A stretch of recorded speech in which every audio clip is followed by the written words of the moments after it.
लोकसत्ता यशस्वी मध्ये विद्यार्थी मित्रांनो हार्दिक स्वागत। विज्ञान आणि तंत्रज्ञान या विषयाच्या बोर्ड परीक्षा प्रश्नपत्रिकेचा पुढला प्रश्न प्रकार प्रश्न क्रमांक 3 याच्याविषयी आपण विचार करूया। इथे 5 पैकी 4 प्रश्न तुम्हाला सोडवायचे आहेत। दोन्ही विभाग अ आणि विभाग ब मिळून तुम्हाला एकूण 8 प्रश्न सोडवायचे आहेत। याच्यासाठी आपला नियोजित वेळ आहे 70 मिनिटं, म्हणजे एका विभागाला 35 मिनिटं आपल्याला मिळणार आहेत। साधारणतः एका प्रश्नाला 8 ते 9 मिनिटं वेळ आहे। यातले काही प्रश्न विस्तारित असतील तर काही प्रश्न लहान उत्तर असतील, पण तरीही त्याच्यात अचूकता येणं आवश्यक आहे। ह्याचे उपप्रश्न प्रकार काय असतील तर थोडक्यात उत्तरे लिहा, कार्य लिहा, टिप लिहा, फायदे किंवा तोटे लिहा, उदाहरणाने स्पष्ट करा। आता विभाग अ चे काही प्रश्न आपण पाहूया। इंद्रधनुष्याची निर्मिती कशी होते? आता इथे उत्तर लिहिताना 3 मोठे मुद्दे अपेक्षित आहेत। एका मुद्द्याला 1 गुण, हे मुद्दे एकाखाली एक लिहा आणि सर्वात महत्त्वाचं म्हणजे प्रकाशाचं अपवर्तन, अपस्करण आणि परावर्तन याचा एकत्रित परिणाम म्हणजे इंद्रधनुष्याची निर्मिती। आता इथे 3 मुद्दे लिहिल्यावर खरं तर तुम्हाला 3 गुण मिळणार आहेत, परंतु आपण जे सादरीकरण उत्कृष्ट उत्तरपत्रिकेचं आपण म्हणतो त्याच्यासाठी इथे तुम्ही आकृती काढली तर ते जास्त चांगलं होईल। लक्षात घ्या, आकृतीला वेगळे गुण नाहीत, पण तरी आकृती काढणं जास्त चांगलं आहे। पुढला प्रश्न आपण विचारात घेऊ। श्यामरावांचं वय 53 वर्षाचं आहे। त्यांना जवळच्या तसेच दूरच्या वस्तू स्पष्टपणे दिसत नाहीत। त्यांना कोणता दृष्टिदोष आहे ते स्पष्ट करा। दृष्टिदोषाच्या निराकरणाचा उपाय लिहा। वय लक्षात घेतल्यावर वृद्ध दृष्टिता हे उत्तर येतं, पण त्याचबरोबर पुढलंही नीट वाचलेलं असेल तर त्यांना दूरचंही दिसत नाहीये, म्हणजे वृद्ध दृष्टिता आणि निकट दृष्टिता हा दोष होतो। आता त्यानुसार हा पहिला मुद्दा झाल्यावर दुसरं म्हणजे दोषाची कारणं, त्याचं स्पष्टीकरण आणि तिसरा मुद्दा त्याच्यावरचा उपाय। इथे त्याला दोन्ही असल्यामुळे द्विनाभिक भिंगाचा चष्मा, त्याचबरोबर कशासाठी कोणता द्विनाभिक भिंग वापरायचं हे तुम्ही लिहिणं गरजेचं आहे।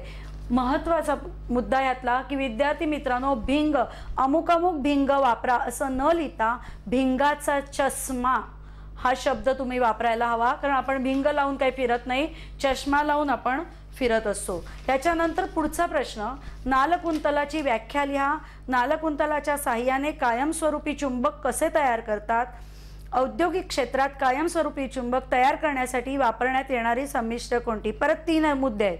व्याख्या हा एक मुद्दा झाला, दुसरा कायमस्वरूपी चुंबक कसा तयार करतात, आणि तिसरा मुद्दा म्हणजे त्याची संमिश्रांच्या नावांबरोबरच संमिश्रांचे सूत्र, रेणुसूत्र लिहायचे आहेत आणि त्याचबरोबर संमिश्रांचे घटकही विद्यार्थी मित्रांनो लिहून घ्या।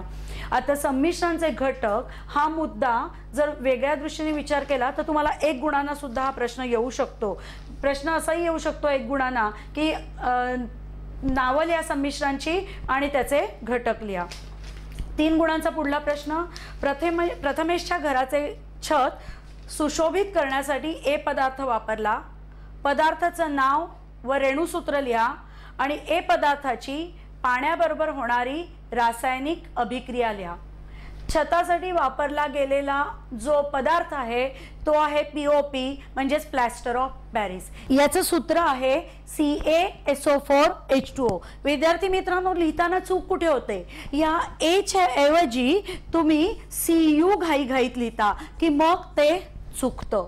तेव्हा लिहिताना आपण काय लिहितो, आपण किती घाई असली तरी ते नेमकं लिहिणं अपेक्षित आहे। आणि हा 3 गुणांचा मोठा प्रश्न असला तरीही नेमकेपणाला महत्त्व आहे।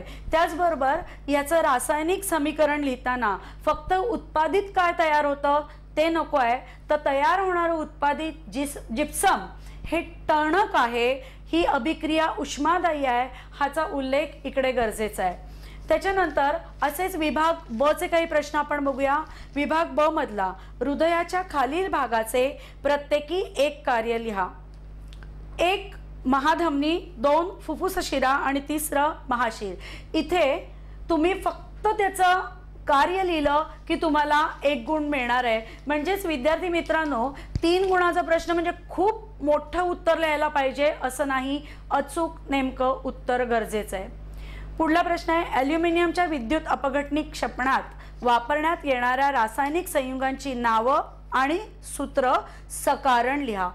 इथे नावं आणि सूत्र लिहिणं, कारण 2 संयुग आहेत तुम्हाला माहिती आहेत, त्याला 2 गुण जाणार आहेत आणि 1 गुण कशासाठी आहे? सकारण लिहिण्याला। आता सकारण लिहिताना या मिश्रणाने द्रवणांक जो 2000 ॲल्युमिनाचा तो कमी होतो, 1000 अंश सेल्सिअस होतो। हे मूल्य 2000 1000 हे लिहिणं गरजेचं आहे। नुसतं द्रवणांक कमी होतो जास्त होतो लिहून तुम्हाला पूर्ण गुण मिळणार नाही।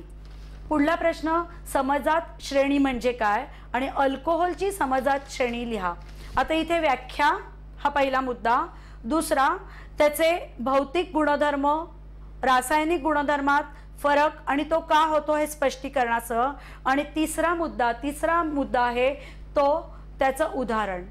विद्यार्थी मित्रांनो, पाठ्यपुस्तकात अल्केनची दिलेली आहे आणि त्यामुळे नेहमी तुम्ही चुकून अल्केनची लिहिता। आपल्याला अल्कोहोलची लिहायची आहे तेव्हा OH ह्याचा विचार करून लिहा। नंतर आहे टीप लिहा, पेशी श्वसनाची टीप लिहिताना जे 6 मुद्दे आहेत ते तुम्ही लिहून तिथे जर आकृती पाठ्यपुस्तकातली काढली तर ते जास्त चांगलं होतं। पुढला प्रश्न, ए धातूचे इलेक्ट्रॉन संरूपण 281 आहे, बी धातूचे इलेक्ट्रॉन संरूपण 2882 आहे। कोणता धातू अधिक क्रियाशील आहे का हे धातू ओळखा, त्याची नावे लिहा। ए व बी धातूंची विरल हायड्रोक्लोरिक आम्लाबरोबर होणाऱ्या रासायनिक अभिक्रिया लिहा। आता हे धातू ओळखण्यासाठी पाठ्यपुस्तकातला पान 101 वरचा 8.2 हा तक्ता तुम्हाला पाठ असणं गरजेचं आहे आणि हा पाठ असेल तर तुम्हाला 281 आणि 2882 हे कोणते धातू आहेत हे सहज कळणार आहेत। आणि त्याचबरोबर क्रियाशील कोणता आहे, जास्त क्रियाशील तो का आहे हेही तुम्हाला लिहून समीकरण आधी सांगितल्याप्रमाणे लिहिता येणार आहे। एकंदरीत काय तर 3 गुणांचा प्रश्न म्हणजे फक्त मोठं उत्तर नको आहे, तर उत्तराची अचूकता अपेक्षित आहे।